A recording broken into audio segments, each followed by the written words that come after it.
marketing is the art and science of identifying and meeting real or perceived needs. Real or perceived needs, because some people don't even know they have needs, or they perceive they have needs. But then that last little bit there is very important, at a profit. So marketing, as from a noun, is about the art, because it is somewhat of an art, but it's also got elements of science in it, of identifying and meeting real and perceived needs at a profit. Next slide. But it's also a verb, and really the capital M should be a small m, shouldn't it? Marketing is the process of promoting your product and or service at a profit. So there's two aspects of marketing, and in a way, a lot of the first part is the upfront part, identifying those needs, and then the second part is telling everybody about it and doing it in such a way that you're not giving all your money away that you otherwise would on unnecessary expenditures on advertising and forms that don't work. So that's really my thoughts about what marketing is, and you've probably heard this many times.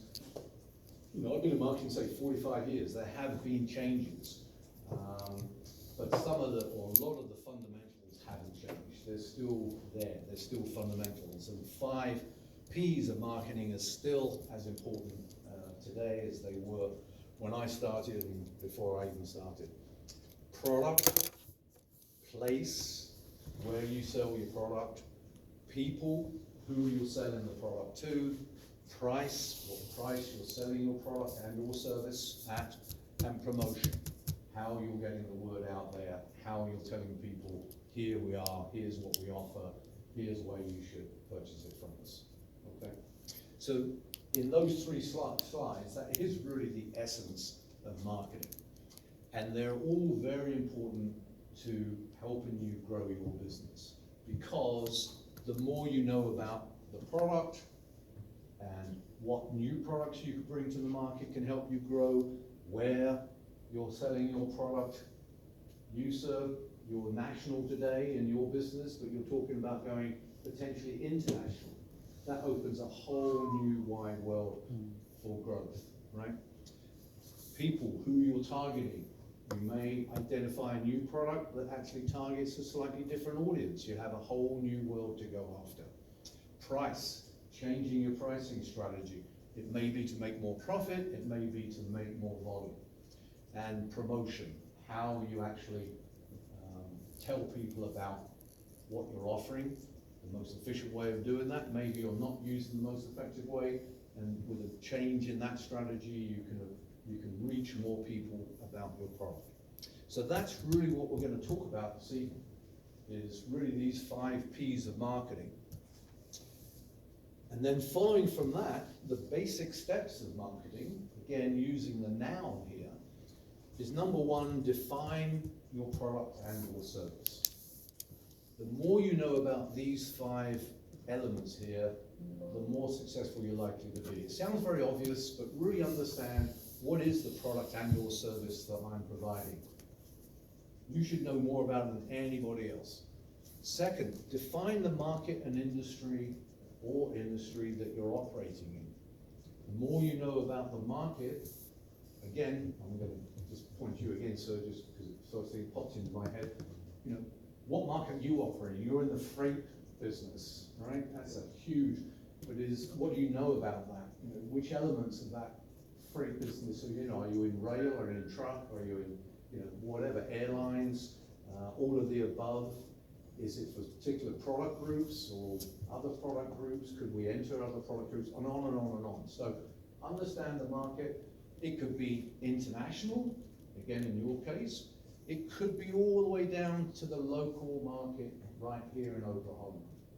So defining the market, and then looking at ways, opportunities for how you could expand your opportunities through changing your thoughts about the market. So if you're a local provider here in Oklahoma, maybe there's an opportunity to open up in Tulsa. Maybe there's an opportunity to operate outside of Oklahoma, go up to Kansas, down to Texas, whatever. Third, define your key target audience. And the no pun intended, the real key there is the word key. And some people change that word key to best. You know, who are your best customers? Because potentially anybody could be a customer, but you can waste a lot of money if you just chase every customer. So identifying the best customers, the key target market, is what we're talking about here. Define your competitors. Really understand who your competitors are, because in almost every product and or service category, unless, you know, I suppose, well, I was going to say space travel, but even there's competition these days. And in almost every category, there will be competitors. And you can learn a lot from your competitors. Don't fear your competitors. Learn from them. Learn what they do well. See if you can emulate it. Learn what they're not doing so well, and use that, exploit that opportunity to present yourself as better. And that brings me to that last point, is once you've got an understanding of who you are, what your products are, and who the competition is, how are you different? What is it that makes you different from the competition? Next one. Once you've done all that work, and that, again, that work is up front, that's the noun, that's the hard work, that's the thinking aspect of marketing. Once you've done all that, the next job is figuring out what is the best way of promoting my product and service in the most cost-effective way that delivers leads and sales, often at a profit. Now I put that in parentheses there, and sales, because sometimes people think marketing and sales is the same thing. If you come here next week, we're going to talk about sales and selling. It is a little different. Marketing primarily is about creating leads, opportunities for people to buy. Sales is really the ultimate step, and converting those leads into actual revenue. So it's kind of a handoff. In fact, one of the companies, actually two of the companies I worked for, we used to have a formal handoff between marketing and sales. Marketing would do all that background work, we'd do the research, we'd develop the products, we'd study the market, we'd put a presentation together that would explain to our sales department, here's what we want you to go and sell, here's all the benefits, features and benefits of the product, now your job is go and sell. And we would literally have that kind of handshake. They would take that bundle and they would go off and do their thing and start selling it to our customers. Sometimes, particularly in today's world with social media and so on and so forth, direct mail programs, direct to the consumer type, marketing sales programs, there's some overlap. But primarily, marketing here from the verb is figuring out the best way of creating those leads. Make sense? Next slide, please. So here you are, you've come to this course and you want to grow your business. So the first thing is, so what's changed? What's changed about the business you're currently in? Market, industry, have there been changes there that might impact what you're doing? Has someone dropped out of the market that gives you the opportunity to step in and take their place? Has some new regulation, legal regulation come in that's creating an opportunity? Think about your target customers. Have you got an opportunity to identify new customers? Or is it really focused on looking at your existing customers and seeing if you can perhaps sell them more often? If you're in that food business, Ray, is it? Ray? Raya. Yeah, Ray, sorry. It's not good enough just to sell a person once, right? You want them to come back and buy again and again, and then tell their friends, come and see Raya, come and see the products she's got to offer. Or in your, Oscar? Yes. I'm normally very bad with names, so forgive me if I get your name wrong, but I'm batting almost 2 for so in your business, same thing, right? I mean, your business has to be about a lot of repeat business, as well as finding new customers, right? So that's thinking about your customer base. How about you? Mine is, I love existing customers. I'm not going to. You want existing More into customers. patient retention, yeah. Right, okay. Very, very important point. We're going to come back on to that too. Botox every 3 months. But I Are you also looking for new customers as well? Yes. Right. So that's always the tricky part. One of the real tricks of the trade in marketing is figuring out how much time and attention to spend on that existing customer versus spending time and effort finding a new customer. Because guess what? And you all know the answer to this. Who's your best customer? The one you've already got, right? And how hard is it to find a new customer? Very hard, right? So number one is don't lose your existing customers. Not unless they're not delivering a profit for you. That's a whole different subject matter. If you've got customers that are costing you money for whatever reason, you probably let them go or change the equation there. But it's much harder, it costs a lot more to find a new customer than it does to keep an existing one, right? Products and service mix. When you sit down, look at your business, what am I currently offering you? Is there something that I could add to the product offering or the service that I'm offering? Let's pick on you again, Oscar. Okay. You currently offer what? Automobile, Restoration restoration, and snow cones. and snow cone. Why?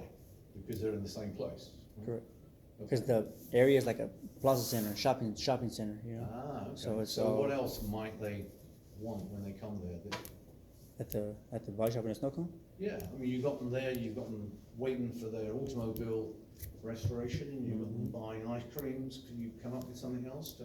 Yeah, like we got snow cone, sell corn. Yeah. We used to sell nachos, but the cheese that we were using would expire before we could sell it. So, Ah, that's not so good. but Yeah, we don't can, wanna I'm do thinking that. we do a crock pot with cheese in it. You know what I mean, stir it up every. Yeah, so the point being that you could offer more products and Correct. services around what you already currently do, same here. Not sure about your business, how would you expand your, So Products and services. I think ours would be mostly if we could find another, let me back up, we make a lot of money through distributorship programs we participate in, we're distributors for bigger companies. okay, And what I want to do is if I could find more people to set me up as a distributor, we could sell it, because we already have an established warehouse business, we've got our practices down really good, we're very good about our timing and Okay. customer service is very good. okay, So it's Okay. about finding new people to sell with, in the Okay. energy industry if I can, because that's. okay. So you are fairly comfortable with the product and or service that you provide? The service, Your yeah. opportunity is looking for new target customers, whether they're distributors or? Yeah, most of my existing customers are 65 or more, and they run their own little shop, and they're not being replaced. Once they're gone, they're gone, and so I'm trying to find. That's our age group, by the way, once they're gone, they're gone. Yeah. You know, When you 60 retire. 65 and Yeah. older, and we're just. I wake up every Yeah. Wednesday, make sure I'm not gone. We're Yeah. dead, we're out of here, man. Yeah, I mean, it happens to me on a regular basis. I'll call someone and say, "Oh, that guy retired a week ago." It's like, well, okay, I've got to find something else now. Right. That was me Right. 6 years ago. Excuse me, I didn't meet you, madam. Shanna Wilson. Shanna, Yes, sir. nice to Sorry, meet you. Business, what business? Well, mine is a little bit different, nonprofit organization that I'm trying to create, mentoring young kids from 6th to 12th grade, trying to set them up with a mentor, match them, like kind of like what we do here, but Kind of education enhancement. So you're in the education trying to get, push that, business? yes, trying to get them educated and know exactly what they want before they actually get out of high school, so. Ah, cool, very cool, very cool, okay. Price point, again, this is a slide just says, you know, before you do anything else, just sit down, take a deep breath, think about your business. I want to grow. Okay, good. How, where, what, why, all those questions. Starting with, say, what's changed? Price points, you know, has something changed? Maybe your costs have gone up, you've got to change your price. Maybe the costs have come down, you can lower your price or make more profit. What's happened to your budget? Have you got more money to spend, less money to spend? Do I need to spend it, you know, more judiciously and so forth? And sales channels, where are you currently selling? And are there other opportunities for going to a different distribution channel? So lots of questions, and a lot of marketing is really that. It's asking a lot of questions and spending time thinking. There's a common mistake, I won't get into it too much tonight, but one of the companies I work for, probably from a training, tool standpoint, the kitchen cabinet company that we grew from 200 million to $1 billion in 9 years. One of the tools that we used there was called the 7-step process. It's a problem-solving tool. It's very, very simple to understand, but it's very powerful. It takes a long time to really get the most out of it, but it's so simple. But it starts with having a vision, first and foremost, of where you want to go. And you hold that vision out there.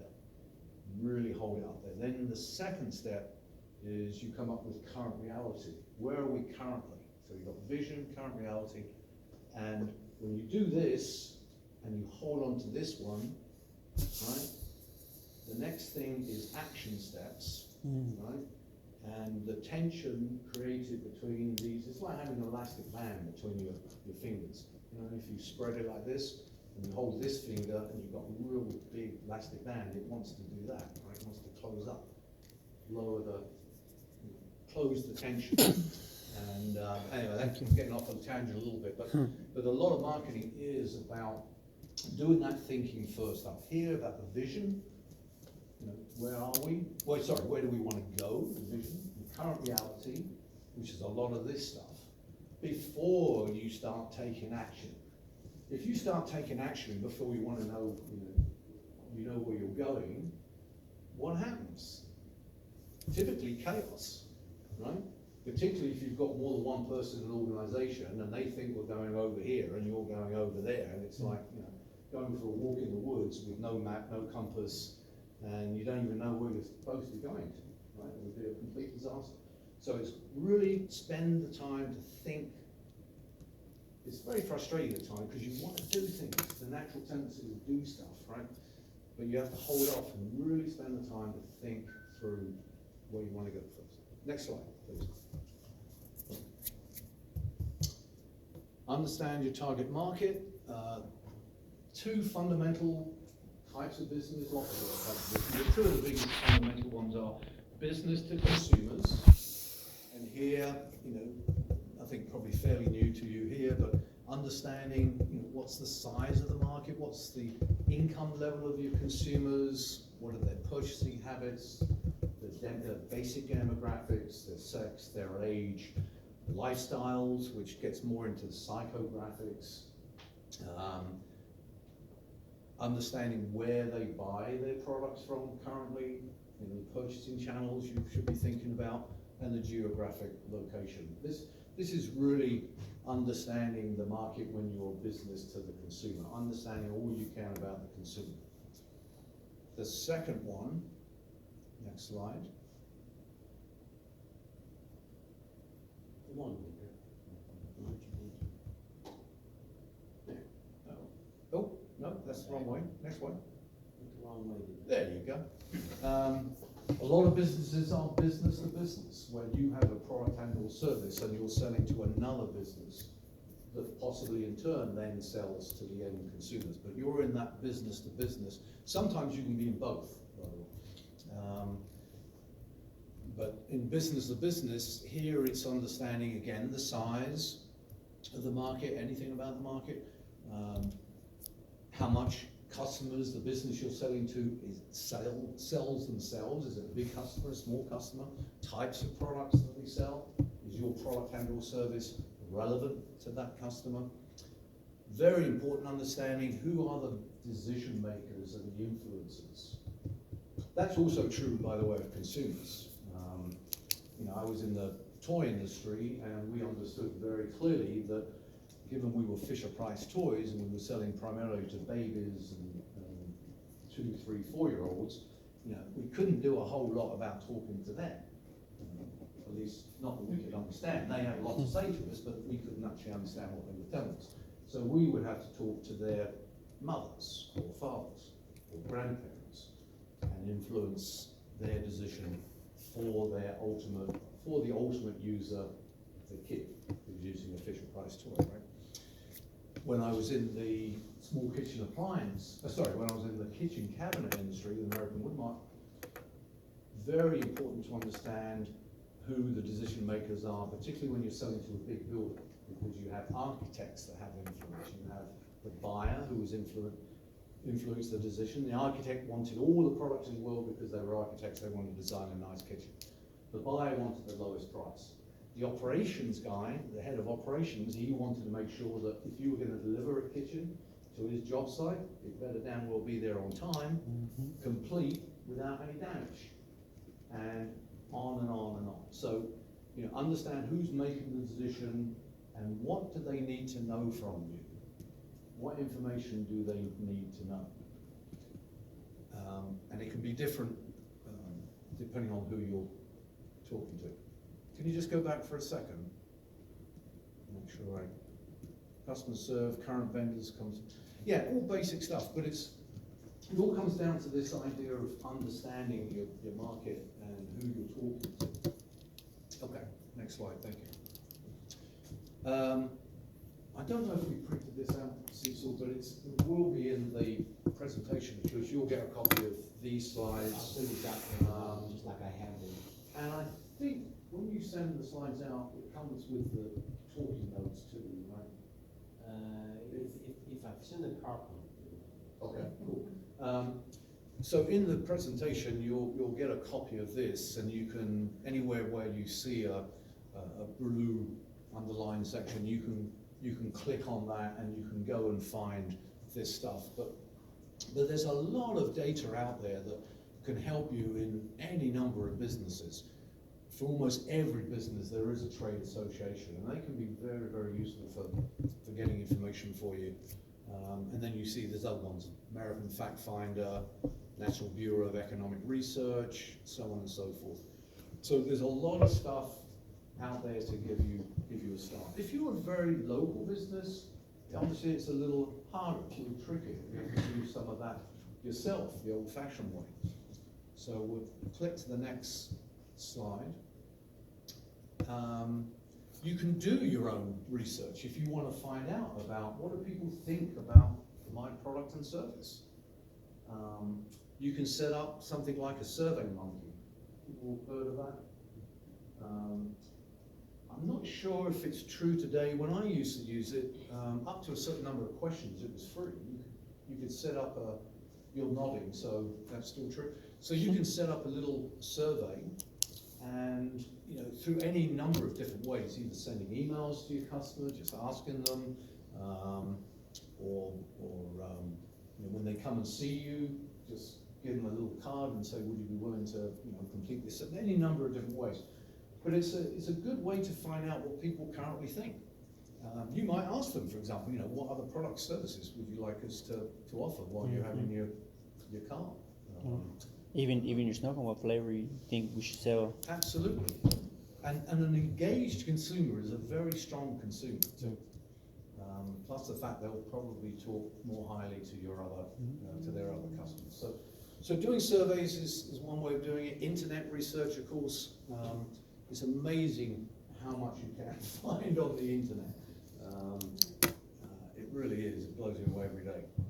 Social media, you can check, look at your competitors' social media and learn a lot of information. Or you can do focus groups. Now we're getting into a bit more complex type of research here, but where you can get, you know, it could be your friends. Ideally, it's not people with any bias, but you ask people, would you come and sit in a group or in a room for an hour? We'll feed you, you know, soft drinks or, you know, beer, whatever the right appropriate. Am I allowed to say that? Beer's fine with me. Beer's fine with me. But anyway, get a group of people together in a room. People love to chat. Lots of people like to chat. I like to chat, obviously. And you can run a little focus group fairly inexpensively. You can also go out and hire a research company and spend thousands of dollars having it done. But depending on what it is you want to know, if you're testing a new idea, a new product or service, it really isn't a bad idea to just talk to a few people in a slightly more formal basis before you launch it. And just have conversations. Okay, so you've done all that homework, you've really understood, really thought about the market, the targets, and so on and so forth. How does branding help? What's branding strategy? It's not quite the same as marketing, it's a piece of marketing. Branding is really about the image, the personality, and the positioning of the product and service. It's the whole gestalt. It's what you want people to feel about you and your company when they see you and when they purchase from you. So it's got lots of elements to it. But the first 4 steps to creating a brand is, again, understand that target market, understand the unique selling proposition. That means what is it that we're really good at that's different, better than the competition? That's what I'm working on. I'm trying to find a dessert in particular that's different from what everybody else is offering. Right. Not necessarily completely different taste or anything, but different in presentation, because Right. people eat with their eyes first. Right. So I'm trying to, that's what I'm working on. Cool. You know one piece of the brand identity? You. It could be you. It could be your personality, your character, how you interrelate with your customers. You know, wear a funny hat, or you know, be somebody who, I don't know, tells funny jokes when they serve the food. But anything can be part of the brand identity if it helps you set yourself aside. Okay. And once you've got this brand identity, which is everything from, I'm not sure, is this the next slide? Next slide. Next slide after that, this doesn't help very much. Okay.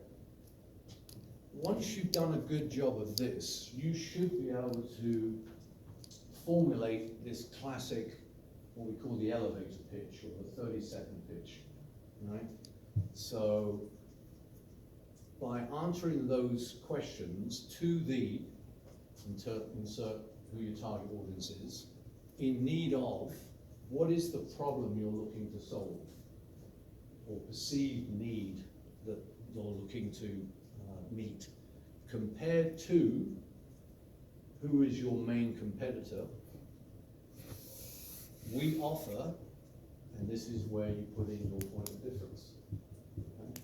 So, I'm just going to make this up, to people looking to grow their business, in need of knowledge and skills they don't currently have, and compared to, I'm not allowed to say SBDC, because they're one of our friends, compared to SBDC, who actually is a fabulous organisation that can also help you a great deal. But compared to them, who are very good, what we at SCORE offer is more of a hands-on, carry-forward approach to learning and knowledge growth. Because we at SCORE, as mentors, we take a client and we walk with them down the road. As opposed to SBDC, very often they will point you to where you need to get the, or where you can get the information. They are great providers of resources in that sense, and they also have other things they do that we don't do as well, in terms of things like research. We just learned that last night, for instance. But we have a point of difference. But in that 30 seconds, you know, I can tell you who we are, who we're up against, what need we're trying to fill, and why we're different. Okay. So let's try that right on the spot. Let's see. I'll pick on you first. 30 seconds. Who are you? I'm John, and I'm with Streamline Logistics Freight. We're talking to shippers that are in need of better communication with their carriers, and compared to other freight companies, we actually offer better communication where we can talk more to the shippers and the carriers to streamline the process and make it easier and to save you time and money. Good job. Very good. Very good. Good job. Opportunity to tighten some of that up, to make it even punchier, really focus in on some of those things, but that's great. That's great. Yeah. So when you're in a cocktail party and you've got to meet 30 people who all want to know what you do, Yeah. it'll only take you 15 minutes instead of, 5 hours now. Tough one, huh? Give it a shot. Okay. Hi, Shannon Wilson.